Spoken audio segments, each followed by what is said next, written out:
Hello, beautiful people, lovers of African football and lovers of football in general. Welcome to the channel once again, African Football Fan TV, where we talk hot things African football, from the national team side to the club side to players playing abroad and the ones playing locally, in all things African football.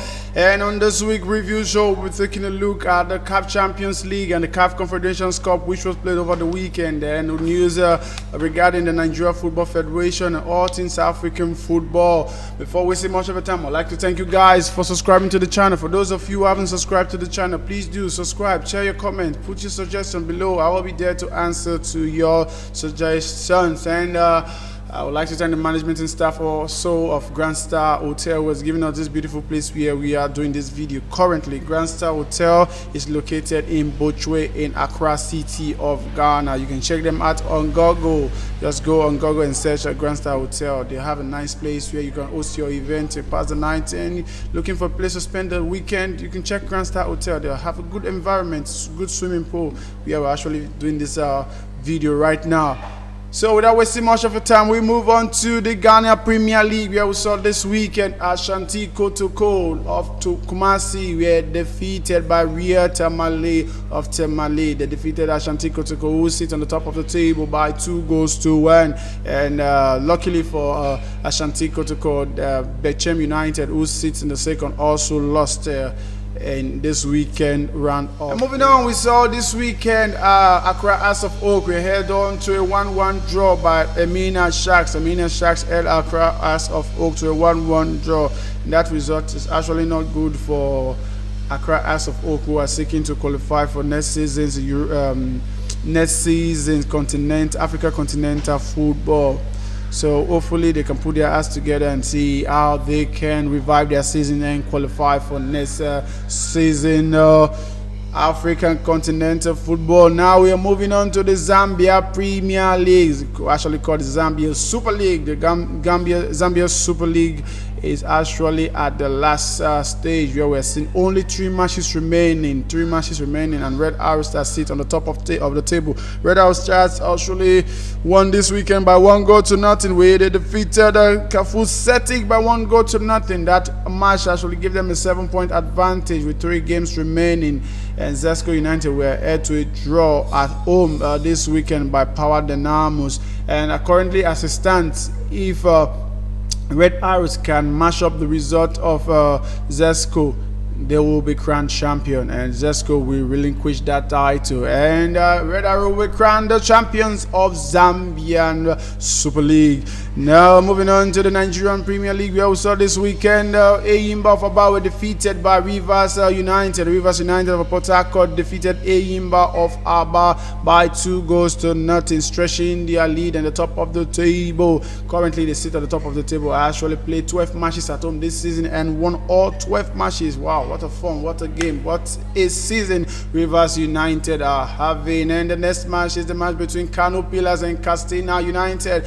Kano Pillars and Castina United ended in a goalless draw, but we saw a lot of chaos, a lot of fighting between fans and the players, where the Kano Pillars fans stormed the pitch to beat up the players of Castina United. And if not for the help of the security people on guard, nobody knows what would have happened to the Castina United players. The team bus was also scattered, was destroyed. Wow. If not for the help of the police, nobody knows what would have happened. I'll leave a short clip for you to see the extent of the things that happened in that match, and what really happened in that match. Let's take a look at this video.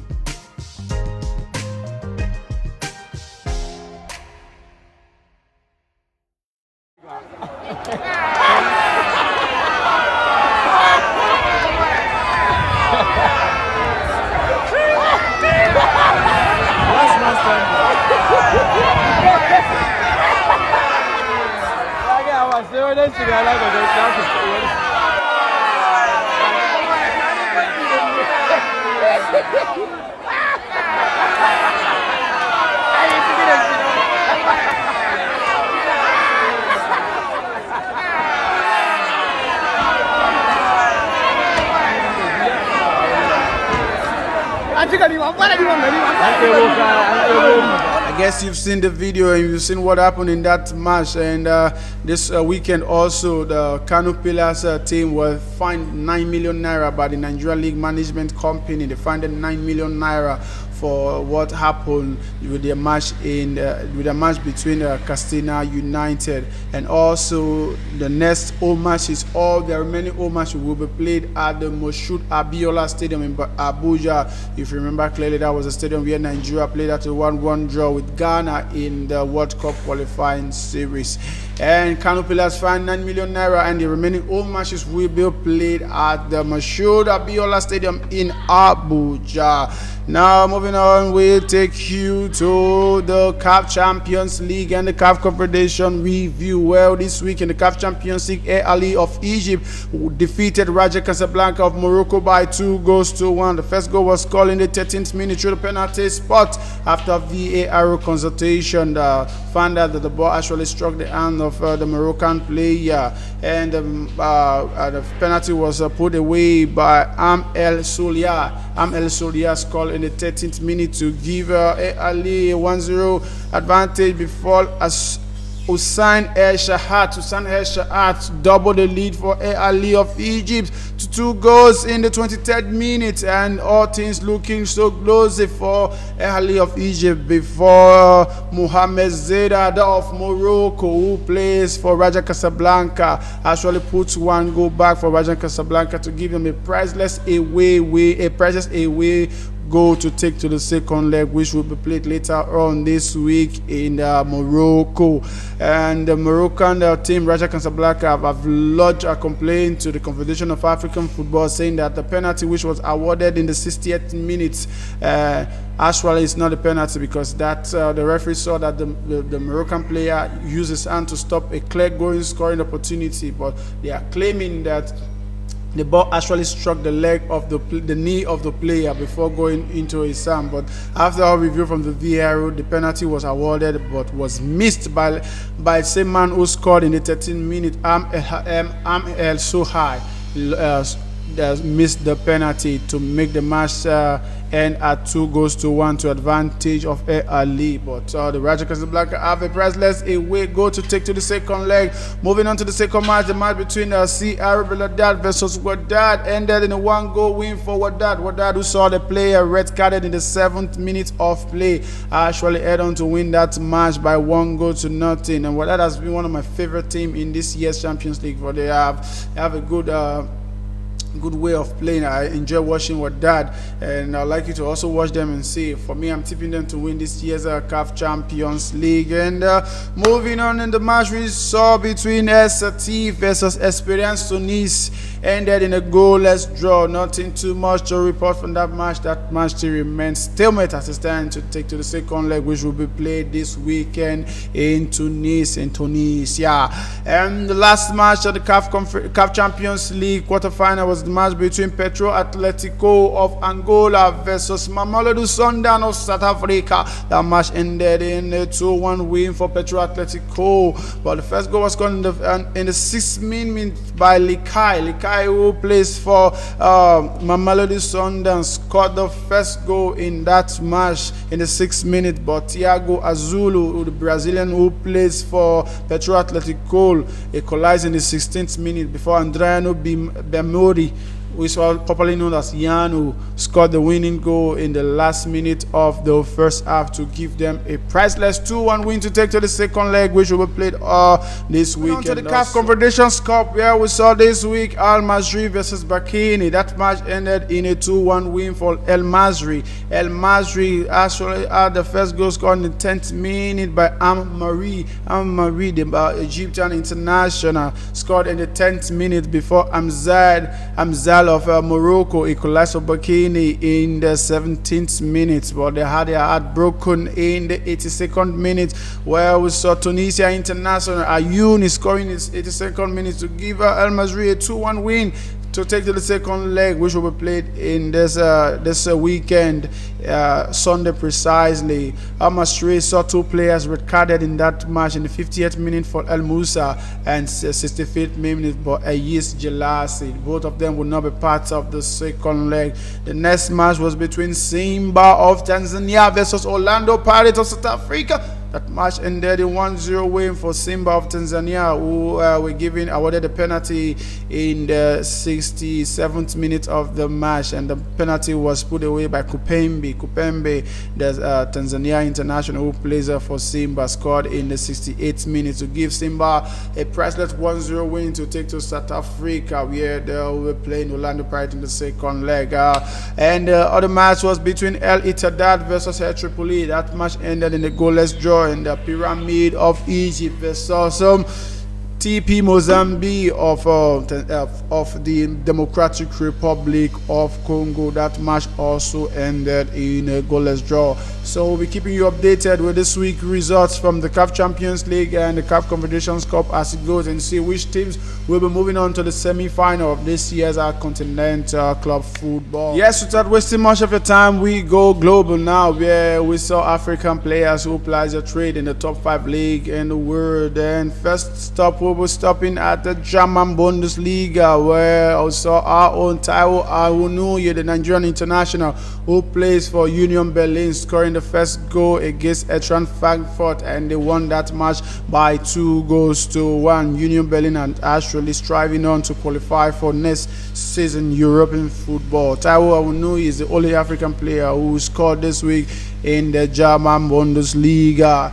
Now we're moving on to the French League 1. The French League 1, we saw the match between Nice versus Lorient, where our own Algerian international André Delort scoring 2 goals to give them a priceless 3 points in that match. They won that match by 2-1. Nice won the Lorient by 2-1. Nice are actually striving on to see if they can qualify for next season European competition. And the next match was between Metz and Clermont. Metz and Clermont ended in a 1-1 draw, where we saw Jordi Dussel, the Benin Republic international, equalizing in that match to keep the hope of Clermont of survivor alive. Clermont are actually in the relegation battle, but this 1 point actually see their hopes of staying in the French League 1 still alive. The next match is between Nice and guys, that match ended in a 1-1 draw, where we saw 2 African players, Sofanu Bufai, who plays for Angais, opening the scoring in the 18th minute of the match before our own Malian international Khalifa Koulibaly equalized in the 53rd minute to see both teams share the point in that match. The match ended in a 1-1 draw between Nazis and Angais. And the next match is the match between Troyes and Strasbourg. Strasbourg FC actually scored from the penalty spot through Habib Diallo. Diallo, the Senegalese international who plays for Strasbourg, actually opened the scoring from the penalty spot in the 56th minute, but his goal wasn't enough as the team were head to a 1-1 draw in that match. And last from the French League 1, there's a match between Lyon versus Bordeaux. That match ended in a 6-1 thrashing for Bordeaux. Lyon defeated Bordeaux by 6-1, and 2 goals were scored in that match by our own Cameroonian international Toko Ekambi. You remember the man who scored the 9-minute goal for Cameroon to see they qualify for this year's World Cup in Qatar. Teko Ekambi scoring 2 goals in that match. They won that match by 6-1 comprehensively. And from the Italian Serie A this week, no African player was on the score sheet, and also from the Spanish La Liga, no African player was on the score sheet either. And we're moving on to the English Premier League, where we saw Emmanuel Dennis, who plays for Watford City. Emmanuel Dennis, the Nigerian international, equalized in that match, but his goal wasn't enough as his team lost by 2-1 to Brentford. His goal was actually assisted by our own Senegalese international Ismaila Sarr. but they lost that match by 2-1. The next match is the match between Newcastle United versus Leicester City. Leicester City lost that match by 2-1. The first goal of the match was scored by Leicester through Ademola Lookman, who scored in the match to give them a 1-0 lead before Newcastle came from behind to win that match by 2-1. So Leicester City lost that match by 2-1, and Newcastle took all 3 points in the 9 minutes of the match to give them a very, very important 3 points in that game. And there you have it, guys. That's what we have from the African player review in the top 5 league abroad, and we're moving on to our highlight player of the week. This is a new features we have added to the review show. Our highlight player of the week goes to no other person than the Samuel Chukwueze, who plays for Villarreal. Actually, Villarreal plays in the Spanish La Liga. He scored a goal that saw them defeat and eliminate Bayern Munich from this year's Champions League. Bayern Munich have been knocked out of the Champions League by our own Samuel Chukwueze, the Nigerian international. Is our highlight player of the week. And our player of the week is no other person than the Liverpool frontman, Sadio Mane from Senegal is our player of the week. Sadio Mane actually scored 2 goals this week in the FA Cup, English FA Cup, to seal his club side Liverpool United move on to the FA Cup final to play Chelsea in the final. Liverpool will be playing Chelsea in the FA Cup final, but they were up to the final. We have Sadio Mane scored 2 goals for Liverpool to see them win that match by 3-2. African player of the week, Sadio Mane. And that's all we have for you guys for this week African football review. I hope you enjoyed this video. If you do enjoy this video, please click on the like button. Put your comments below and tell us what you think and what you think we have missed and haven't reported. If you have any suggestion you want to give to this channel, please do leave your comment in the comment below. I'll be there to answer to your comment and to your suggestion. And if you haven't subscribed to this channel, please subscribe to this channel and help us grow to 1 million subscribers, and 2, 3, 5, 6 million subscribers, become the biggest and greatest African football channel on YouTube. And before we go, I'd like to thank the management and staff of Grand Star Hotel, who has given us this place, as I said earlier on, to film this this podcast for the day. And till I come your way again next time, I say very big thank you to you. Yes, I'm talking to you. Very big thank you to you, and God bless you. Stay safe.